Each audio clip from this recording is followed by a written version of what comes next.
ప్రతి మనిషికి ఒకానొక కష్టకాలం వచ్చినప్పుడు మరణించాలనిపిస్తుంటుంది. ప్రతి మనిషి ఒక స్టెప్, ఒక మానసిక వికారం. ఆ సమయంలో కొంతమంది అటెంప్ట్ చేస్తారు, సక్సెస్ అయిపోతారు, మరణిస్తారు. కొంతమంది అటెంప్ట్ చేయరు. కానీ ఆ భావం మాత్రం చాలా మందికి వస్తుంది.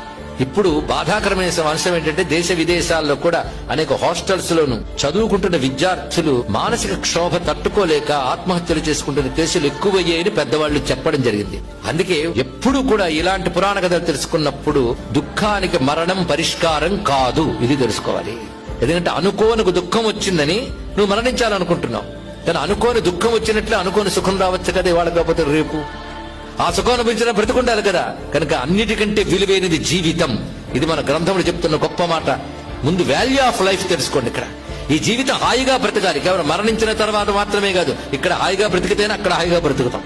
అయితే ఇక్కడ హాయి ఎలా ఉండాలంటే ధర్మబద్ధమైన హాయి ఉండాలి. ఇది కావాలి. ఇక్కడ సుఖంగా బ్రతుకు, కానీ ధర్మబద్ధమైన సుఖంతో బ్రతుకు, అది తెలుసుకోవాలి. ఇక్కడ ఎవడు సుఖంగా బ్రతకద్దన్నాడండి?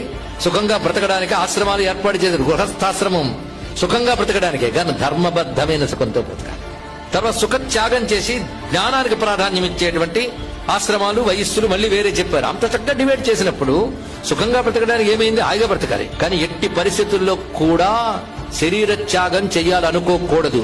ఆత్మహత్యా భవేన్యూనం పునర్జన్మని జన్మని శపచత్వం చ శాపశ్చ హత్యాదోషాత్ భవేదపి.